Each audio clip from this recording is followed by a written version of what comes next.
It's 5 a.m. Let's talk about my self-imposed summer reading challenge. I've noticed that I do my best reading when I have some sort of guiding structure that helps me pick which books I'm going to read. I'm going to share on screen here the little bingo board that I made for myself if you also want to join the summer reading challenge with me. My goal here was to give some structure that's not too constricting, and a couple of these tiles are up for interpretation. Going in the first row, some of them are pretty straightforward. 5 a.m. sprint, that'll be an easy one. Finish a duology. Newbie could be a new release book, or it could be a book that just newly was added to your TBR or to your physical bookshelf. A book with dragons. And then phone a friend either for a book that they really loved and want you to read, or for them to just give some guidance on what you should read next. Going into the second row, we have ice cream. So that could be a book with ice cream on the cover, a book that has like an ice cream getting scene in it because it's a summer book. You could read your book while eating some ice cream, whatever you want to do.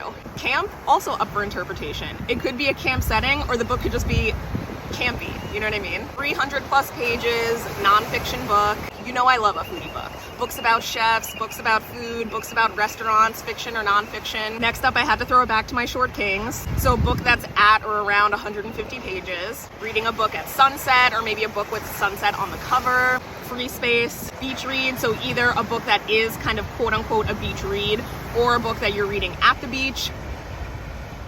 And then a book by an indie author, which really we should be doing kind of throughout this challenge anyway, reading indie books, reading books written by women, reading books written by BIPOC authors, reading books written by queer authors. That's embedded throughout, I shouldn't have to say it, but indie does get a spot on the bingo board. Read a book of 500 plus pages, read a book that's either about a furry friend, horses, dogs, or you could read your book with your furry friend sitting next to you.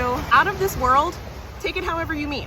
Maybe it's a book about astronauts. Maybe it's an alien romance. Maybe it's a shifter romance. Maybe you're gonna read the book in space. I don't know what your budget is for reading. Reading an old book, again, similar to Newbie, up to interpretation. This can be a book that's been sitting on your TBR or your bookshelf for a while. It can be a book that was released a really long time ago. It can be a book featuring an older generation of characters. Whatever works for you. Second chance is also up to interpretation. Maybe you're gonna read a second chance romance. Maybe you're gonna give a book a second chance after you DNF'd it. Whatever you'd like. Last up, definitely need to read some sort of whodunit, some sort of little thriller mystery. Definitely need to read a book from the library, some sort of book that takes place in an exotic vacation destination, or again, a book that you're gonna read on your exotic vacation destination. Finish a trilogy, and then lastly, and the one that's probably gonna be most difficult for me, is up till midnight, so staying up late to finish a book.